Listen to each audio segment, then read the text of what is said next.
अगले महीने शा शुरू होने वाली श्री अमरनाथ यात्रा के मद्देनज़र डीसी कठुआ होरें लखनपुर मुतलका अफसरें कन्नै एक मीटिंग लाई। मीटिंग च उन्हें यात्रुओं की हर प्रकार की सुविधा प्रदान कराने की आख्या।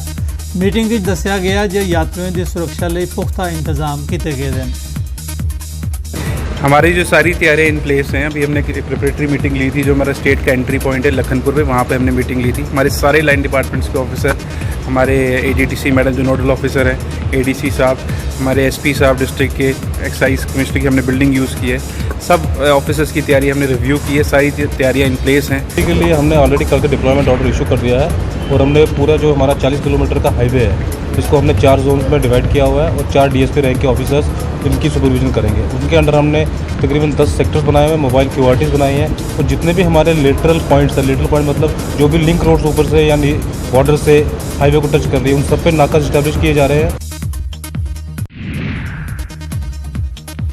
बैक टू विलेज अभियान तहत बाथरी पंचायत प्लेस लोकें की पेश आवारदी समस्याएं बारे रियासत की महिलाएं ते बच्चों के अधिकारें के महकमे के सैकटरी खालिद हुसैन होरें जानकारी हासिल की थी।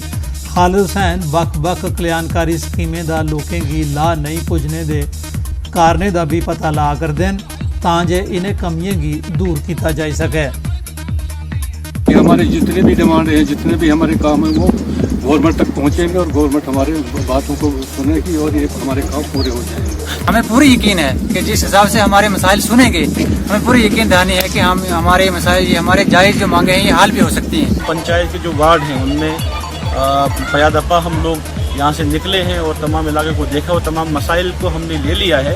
अल्हम्दुलिल्लाह जो booklet government of Jammu Kashmir की तरफ से हमारे पास आई है, उस बुकलेट में तमाम ये प्रियॉरिटी पर ये मामला जो हम दर्ज करेंगे और सरकार के सामने तमाम मामला रखेंगे। रोड कनेक्टिविटी को जितनी जल्दी से जल्दी उसको ठीक किया जाए ताकि लोगों के आने जाने में प्रॉब्लम ना हो और ना एक्सीडेंट हो और ना ही लोगों को आने जाने में।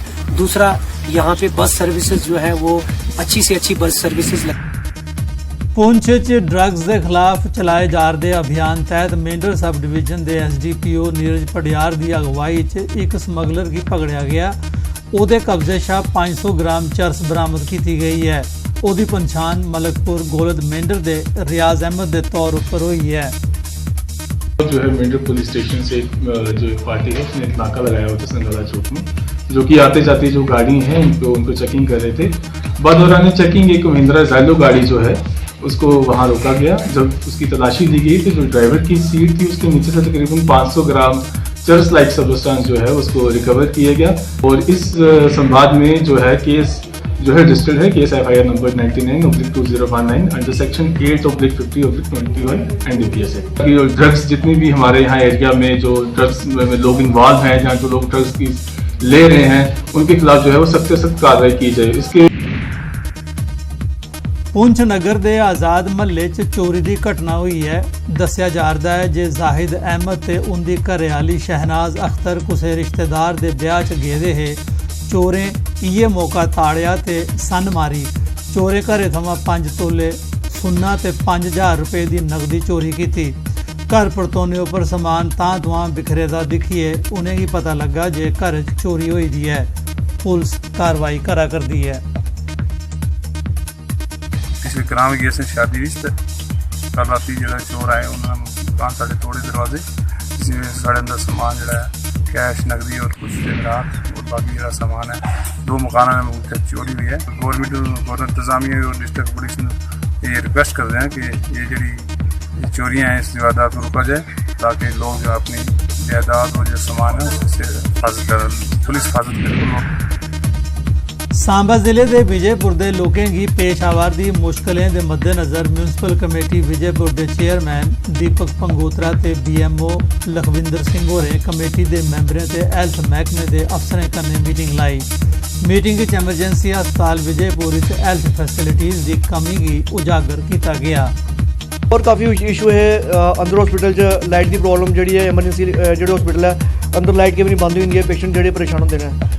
उस अकॉर्डिंग साड़ी डिमांड ही और BMO साहब आए हैं, इंचार्ज भी आए हैं, इन्होंने मीटिंग हुई है और काफ़ी ज़्यादा साड़ी जड़ियाँ डिमांडा ने हॉस्पिटल रिलेटेड जो अस दिक्खा दे कि स्टाफ बड़ा घट है। विजयपुर हॉस्पिटल स्टाफ ही नहीं है और मैं अपील करना कि विजयपुर हॉस्पिटल की जिन्हें डिवेलपमेंट किया है, क्योंकि मेन हॉस्पिटल है, एक्सीडेंट हॉस्पिटल है, और एक्सीडेंट हॉस्पिटल कोई भी तो कोई सिस्टम नहीं चला फिलहाल। यहाँ डिजिटल एक्सरे की बहुत इंपॉर्टेंट इतने एक इशू डिस्कस होया। डिजिटल एक्सरे बहुत इंपॉर्टेंट है क्योंकि रोड साइड एक्सीडेंटल केसेस आते हैं। जम्मू कश्मीर पुलिस आसिया डिस्ट्रिक्ट पुलिस लाइन्स उधमपुर विच आयोजित कार्यक्रम छूना है आसमान तहत एक गाने का शो किया गया। शो च 18 बरे धोड़ी दे 100 महिला ते पुरुष कलाकारें हिस्सा लैता। कार्यक्रम में जिले के दूर दरेडे हिस्से चनैनी ते रामनगर के कलाकारें अपनी प्रतिभा का जलवा दसिया। इस मौके SSP उधमपुर राजीव पांडे, पुलिस के होर अधिकारी ते बड़ी गिनतरी च लोग मौजूद है। इत्थे जम्मू कश्मीर पुलिस दे इत्थे आए, असें प्रोग्राम किया, असें बड़ा अच्छा लग्या। असें एक मौका थोया अपने आप की अपने टैलेंट की शो करना, तो बड़ा अच्छा लग्या। अस चाहते अग्गें भी प्रोग्राम होन, तो जेह्ड़े बच्चे इत्थे नहीं पुज्जी सके हूँ मीडिया की तरफा उन्हें भी पता लगना, तो अस चाहते कि अगली बार वो भी आवन साढ़े कन्नै। अ'ऊं चनैनी दा इदी government girl high school Chenani दा ते परफॉर्म है पुलिस आह्ले दी मदद कन्नै कीता गेदा। ते एह् असें अपना मतलब जेह्का साढ़े अंदर टैलेंट है नी, एह् असें दस्सना, ते अगर अस अग्गें फाइनल होई जागे ते असें उत्थै जाना। साढ़े अंदर भी एक टैलेंट है, एक चीज़ है कि अस उसी दस्सना चाहते हैं, पर असें उधमपुर आना पेआ। मैं तो इ'यै चाह्न्नी कि एह् प्रोग्राम चनैनी भी होन, उद्धर भी पुलिस है, ओह् भी उद्धर भी करन एह् आह्ले प्रोग्राम, ते असें इत्थै अज्ज गाने दा मौका थ्होया। अस किश बनन नेईं, मतलब एक बारी असें अपने अंदर जेह्का टैलेंट था ओह् असें दस्सी ओड़ेआ। इंदा अस बड़ा बड़ा शुक्रिया करना चाहते। छूले आसमान की ते ये प्रोग्राम रखे दा एह्दे आस्तै कि जेह्ड़े बच्चें गी प्लेटफार्म नहीं मिलता है, जेह्ड़े गाने वाले बच्चे जिस गाने का शौक है उन्हेंगी ये बड़ा अच्छा प्लेटफार्म मिले दा पुलिस। पुंछ जिले के मेंढर सब डिवीजन LOC के लागे बालाकोट सैक्टर के ग्रां संजोट रोमियो फोर्स आसिया एक मुफ्त मैडिकल कैंप लाया गया। कैंप हैल्थ महकमे के स्पैशलिस्ट डॉक्टरें भी 500 थमां मते बीमार लोगों का चैकअप किया ते मुफ्त दवाइयां मुहैया कराइयां। लोगों सेना के इस कदम की सराहना की है। कि बहुत फ़ायदा हुआ जी बॉर्डर के लोगों को, चूँकि यहाँ तो मेडिकल की कोई सुविधा है ही नहीं, तो यहाँ से मेंढर जाने में ये लोगों को फ्री दवाइयाँ मिली हैं। बड़ा कैंप लगा है और इन्होंने मतलब लोगों की बड़ी हेल्प की है। कठुआ के वार्ड नंबर 12 के कसाने बेड़ियां पत्तन इलाके चकंदर फीडरपुर नहर उपर बनी दी पुली त्रुटी जाने परंत लोगों की होने वाले नुकसान को बचाने लई तौले पुली बनाने की मांग की है। ये सारी समस्या ये है कि समय होंदे अगर सरकार इन्हीं चीज़ों की ठीक कर दे तो अज ये नौबत नहीं आवे। हज़ारे किसानों की जमीन खाली हुई जी उनकी फसल जी है एक साह की रोजी रोटी बेकार हुई। इतने आए देखा कि नहर टुटी हुई है और ये कन्नै वाला कि नहर कन्नै रस्ता भी और लोगों के खेतरें भी जी मिट्टी है वो भी रुड़िए जा रही है। तो और इस वेले है कि धान लाने टाइम है, नहर टुटने थले जिन्ना इलाका है सारा सुक्की है और पुल भी टुटी है, आने जाने रस्ता है ये भी टुटी है। साढ़े इधर किसानों की बहुत ज़्यादा परेशानी हो गई जिसकी वजह नहर टुट गया। तो 4 दिन पहले नहर महकमे वाले भी बोलिया असें सवेरे जाके, वो कहते इतने मौके पर आए फोटो शोटो खिंचे, उन्होंने कहते नहर का पानी बंद नहीं होता।